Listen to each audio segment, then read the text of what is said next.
Bismillahirrahmanirrahim. Assalamu qablal kalam wal kalamu bil ibtisam wal ibtisam ramzul Islam li'anal Islam dinus salam. Assalamu alaikum warahmatullahi wabarakatuh. Alhamdulillahilladzi hadana bi'abdihil mukhtari man da'ana ilaihi bi'izni wa qad nadana labbaika ya man dallana wa hadana qala rabbi israh li sadri wa yassir li amri wahlul uqdatam min lisani yafqahu qawli amma ba'du. Qala Allah ta'ala fil Qur'anil Karim, a'udzu billahi minasy syaithanir rajim. Subhanalladzi asra bi 'abdihil laila minal masjidil harami ilal masjidil aqsa alladzi barakna haulahu wa nuriyahu min ayatina innahu huwas samiul basir. Shadaqallahul azim. Pertama-tama yang paling utama, marilah kita panjatkan puji syukur kehadirat ilahi Rabbi Allahu Jalla Jalaluh, yang luhur dan maha ghafur, yang maha pengasih, yang tak pilih kasih, dan yang maha penyayang, yang sayangnya tak terbilang, yang telah memberikan kita beribu macam nikmat, dari nikmat kecil hingga nikmat besar. Nikmat kecil contohnya kita masih bisa melihat yang baik, kita masih bisa mendengar yang baik, kita masih bisa berbicara yang baik. Nikmat besar contohnya kita masih diberikan keimanan, ketakwaan, serta sehat wal afiat. Alhamdulillah.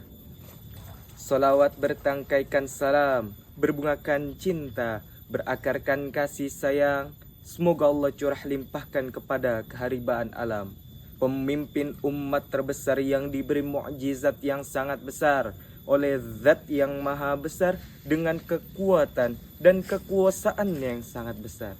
Siapakah ia? Sang revolusi Islam, pendobrak pintu kebatilan, sang penegak kalimat tauhid, la ilaha illallah. Beliau adalah Nabi besar Muhammad sallallahu alaihi wasallam. Dan semoga Allah curah limpahkan kepada para keluarganya, sahabatnya, dan kita selaku umatnya. Semoga senantiasa menjalankan ajaran dan sunnah-sunnahnya. Amin, amin ya rabbal alamin. Berdirinya saya di sini sedikit menceritakan peristiwa Isra wal Mi'raj. Sebelum terjadinya peristiwa Isra wal Mi'raj, ada satu tahun di mana Rasulullah Shallallahu Alaihi Wasallam itu selalu mendapatkan yang namanya ujian dan musibah secara terus menerus, sehingga di dalam kehidupannya Nabi selalu merasakan yang namanya kesedihan. Nah, tahun inilah yang kita kenal dengan Amul Huzni atau tahun kesedihan. Mengapa tahun tersebut disebut dengan Amul Huzni?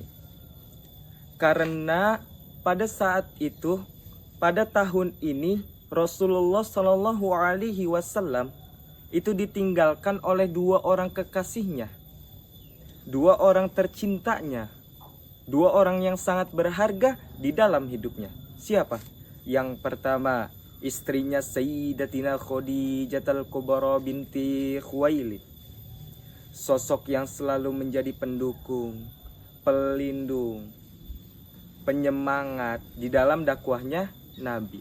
Bahkan yang kita ketahui, menurut para kisah dan cerita-cerita yang diceritakan oleh pada guru kita, Sayyidatina Khadijatul Kubra ini adalah sosok wanita kaya raya, wanita pengusaha yang memiliki harta berlimpah. Di dalam mendukung Nabi, beliau rela, beliau ridho sebagian hartanya digunakan untuk berdakwah. Yang kedua, pamannya Sayyidina Abu Thalib bin Abdul Muttalib. Di dalam syairnya yang kita sering dengarkan, 8 tahun usia kakek meninggalkannya. Abu Thalib pun menjaga, paman paling membela. Saat kecil mengembala, dagang saat remaja. Umur 25 peristri Khadijah. Inilah kisah sang Rasul yang penuh suka duka. Oh, penuh suka duka. Di dalam syair ini dijelaskan, digambarkan bahwasannya pamannya Abu Thalib adalah sosok yang selalu menjadi pendukung, pelindung, penjaga di dalam kehidupannya Nabi. Bahkan ketika Nabi masih berusia 8 tahun. Nah, setelah kedua orang yang selalu menjadi pendukung, pelindung, penyemangat, pembela ini wafat, tekanan di kota Mekah semakin keras. Kaum kafir Quraisy semakin menentang, mencaci, menghina dan memusuhi Nabi. Akhirnya Nabi Shallallahu Alaihi Wasallam itu memutuskan untuk berdakwah ke kota Thaif, ditemani oleh anak angkatnya Zaid bin Harithah. Nabi sangat mengharapkan orang-orang kota Thaif adalah orang-orang yang lembut, yang akan menerima dakwahnya Nabi. Tetapi ketika sampai di sana, Nabi tidak disambut dengan tala'al badru alaina. Nabi tidak disambut dengan ahlan wa sahlan. Ahlan, keluarga, kau datang, kami sambut sebagai keluarga. Sahlan, mudah, kau datang, urusanmu mudah. Tetapi Nabi tidak dianggap sebagai keluarga. Nabi tidak dianggap sebagai sahlan. Sebaliknya, Nabi dianggap sebagai musuh. Kalau di kota Mekah Nabi dilempari dengan kata-kata, cacian, hinaan. Di kota Thaif lebih parah. Nabi dilempari dengan batu, dengan kayu, dengan tulang unta. Pada saat itu Zaid berusaha melindungi Nabi, tetapi karena banyak dan kencangnya lemparan tersebut, sehingga membuat Nabi terluka dan berlumuran darah, hingga mengalir dari kakinya ke trompa dan tanah yang diinjaknya. Setelah itu Nabi Shallallahu Alaihi Wasallam berlindung di sebuah kebun anggur milik Utsbah dan Saibah. Lalu di bawah naungan pohon, Nabi bermunajat, mengadukan kepada Allah. Apa yang Nabi katakan? Allahumma ilaika ashku du'fa quwwati.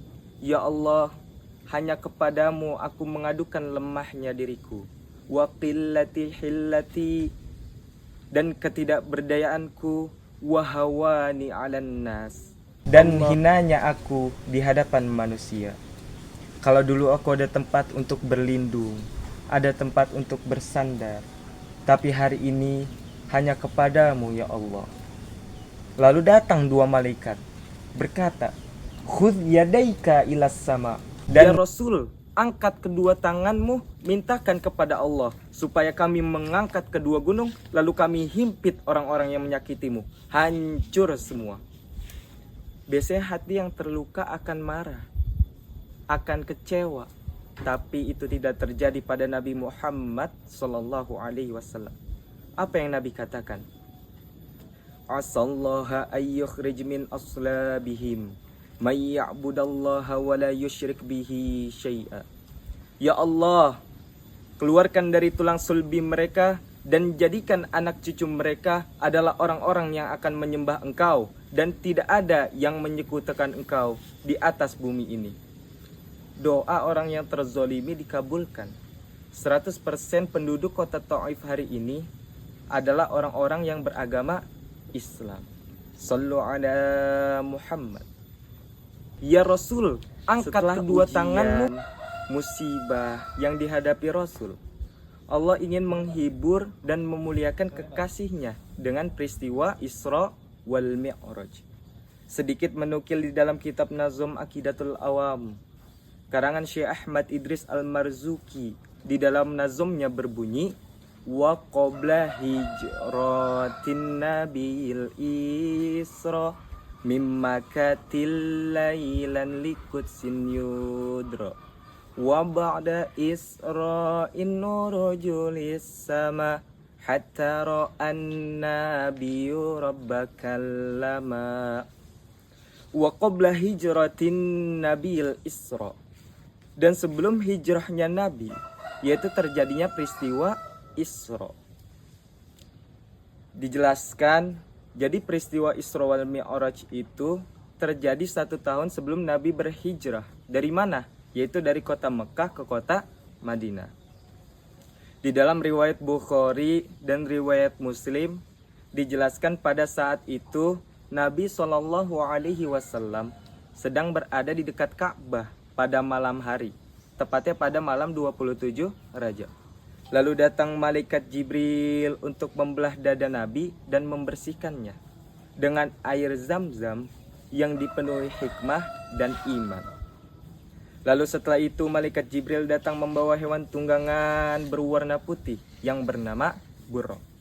Nabi SAW bersabda, "Aku didatangkan hewan tunggangan berwarna putih, lebih besar dari keledai dan lebih kecil dari bagal." Hadis riwayat Bukhari. Jadi pada masa Nabi ada hewan tunggangan bernama bagal, yaitu hasil persilangan antara keledai dan kuda. Setelah itu barulah terjadinya peristiwa Isra. Apa yang dimaksud Isra itu? Yaitu mimakatin lailan, yaitu perjalanan Nabi dari kota Mekah yang berada di Masjidil Haram pada malam hari ditemani oleh malaikat Jibril likut sin yudro menuju Baitul Maqdis, Masjidil Aqsa yang sekarang berada di Palestina. Setelah sampai di Masjidil Aqsa, Nabi turun dari hewan tunggangannya itu lalu mengikat di tiang-tiang masjid. Setelah itu Nabi masuk ke dalam melaksanakan 2 rakaat sholat sunnah. Lalu dikumpulkannya para nabi terdahulu untuk melaksanakan sholat berjamaah yang diimami oleh Nabi Muhammad SAW. Wa ba'da Isra'in urujulis sama, dan setelah peristiwa Isra, yaitu terjadinya peristiwa Mi'raj. Nah, apa yang dimaksud Mi'raj ini? Yaitu urujulis sama, naiknya Nabi ke langit tertinggi, yaitu Sidratul Muntaha. Di setiap langit-langit, di setiap tahapan langit, Nabi bertemu dengan beberapa nabi. Ketika Nabi naik ke langit pertama, Nabi bertemu dengan Abul Bashar. Nabi bertemu dengan bapaknya para manusia, yaitu Nabi Adam alaihi salam. Ketika Nabi melihat ke sebelah kanan, Nabi tersenyum. Sebaliknya ketika Nabi melihat ke sebelah kiri, Nabi menangis. Karena di situ diperlihatkannya antara orang-orang yang beriman yang masuk surga dan orang-orang durhaka yang masuk neraka. Lalu Nabi naik ke langit kedua, bertemu dengan Nabi Isa dan Nabi Yahya. Naik lagi ke langit ketiga, bertemu dengan Nabi Yusuf. Naik lagi ke langit keempat, bertemu dengan Nabi Idris. Naik lagi ke langit kelima, bertemu dengan Nabi Harun. Naik lagi ke langit keenam, bertemu dengan Nabi Musa. Nah, Nabi Musa inilah yang berperan penting nantinya dalam perintah sholat. Setelah itu Nabi SAW naik ke langit ketujuh. Di langit ketujuh Nabi bertemu dengan Nabi Ibrahim yang sedang bersandar di Baitul Maqmur. Jadi di langit ketujuh itu ada namanya Baitul Maqmur, yaitu tempat ibadahnya para malaikat. Setelah itu ketika Nabi ingin naik ke Sidratul Muntaha, malaikat Jibril berkata, "Ya Muhammad, aku tidak bisa masuk area ini." Nabi berkata, "Ya Jibril, temani saya malu." Kata Jibril, "Aku tidak bisa masuk ke sana ya Muhammad. Kalau aku masuk, maka akan hangus diriku." Akhirnya Nabi naik ke Sidratul Muntaha, lalu mendengar, "Assalamu alayka ayyuhan nabiyyu warahmatullahi wabarakatuh." Lalu Nabi menjawab, "Assalamu alayna wa ala ibadillahis salihin." Itulah yang sering kita baca pada tahiyat. Makanya hadirin sekalian, ketika baca tahiyat itu jangan buru-buru, jangan cepat-cepat. Kenapa?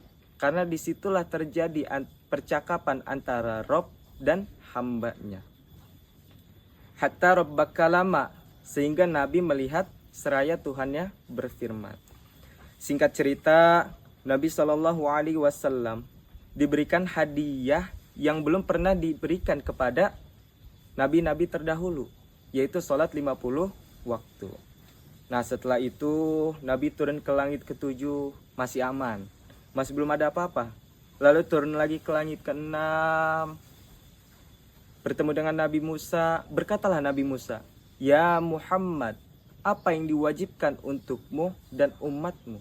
Nabi berkata, "Sholat." Berapa? 50 waktu. Kamu tahu gak, umat saya dulu kekar-kekar, besar-besar, itu pun gak akan sanggup, apalagi umatmu yang kecil-kecil. Maka mintalah keringanan kepada Allah untuk dikurangi. Lalu Nabi naik lagi ke Sidratul Muntaha untuk bernegosiasi supaya dikurangi. Singkat cerita, Nabi bolak-balik naik turun itu 7 kali. Nah setiap turun dikurangi 5. 7 kali 5 berapa? 45. 50 dikurangi 45, 5. Nah itulah yang diwajibkan untuk umatnya 5 waktu. Ketika sudah 5 waktu, Nabi Musa pun masih komen begini, "Umatmu masih tidak akan sanggup ya Muhammad, mintalah keringanan lagi kepada Allah." Apa yang Nabi katakan? "Saya malu, sudah dikasih 5 yang paling pokok, itu pun masih belum selesai." Akhirnya Nabi tersenyum, dan yang indahnya, setiap yang 5 itu Allah menetapkan satu waktunya 10 nilai. Jadi kalau kamu melaksanakan 5 waktu, 5 dikali 10, 50. Maka nilai 50 itu tidak Allah hilangkan. Jadi apa hikmah pelajaran di balik peristiwa Isra wal Mi'raj? Yaitu ketika Nabi sedang berada di titik paling lelah sebagai manusia. Bagaimana tidak, bayangkan orang yang paling dicintai istrinya Sayyidah Khadijah wafat. Disusul oleh pelindung dakwahnya Abu Thalib wafat. Nabi pun melangkah ke Thaif mencari harapan baru, namun yang beliau dapat bukan sambutan, tapi lemparan batu hingga terluka. Di tengah luka-luka yang ada di dunia, rupanya Allah sedang mempersiapkan perjalanan beliau ke langit. Dan kalian tahu apa akhirnya? Dari sekian banyak hal yang Allah bisa berikan, Allah menghadiahkan sholat. Karena Allah tahu yang dibutuhkan oleh hati yang terluka bukan dunia, tapi tempat untuk bersandar. Maka kalau hari ini hatimu terluka, kamu tidak perlu naik ke atas langit untuk dekat dengan Allah. Karena jarak terdekat antara Rob dan hambanya adalah ketika seseorang sedang bersujud. Jangan lupa sholat, karena sholat adalah perintah yang paling istimewa. Jika kewajiban-kewajiban lain Allah perintahkan melalui perantara wahyu, maka sholat langsung Allah perintahkan kepada Nabi dan umatnya. Semoga Allah menjadikan kita, keluarga, anak cucu keturunan kita adalah hamba-hamba yang senantiasa menjaga sholat, mencintai sholat, dan merasakan manisnya sholat hingga akhir hayat. Amin, amin ya rabbal alamin. Mungkin hanya ini yang dapat saya sampaikan. Kurang lebihnya mohon maaf jika dalam perkataan, penyampaian yang kurang tepat dan tidak benar, karena sesungguhnya kesalahan itu adalah milik saya dan kebenaran itu datangnya dari Allah Subhanahu wa taala. Ungzur ma qala wa la tangzur man qala. Summassalam wallahul muwaffiq ila aqwamit thoriq. Wassalamu alaikum warahmatullahi wabarakatuh.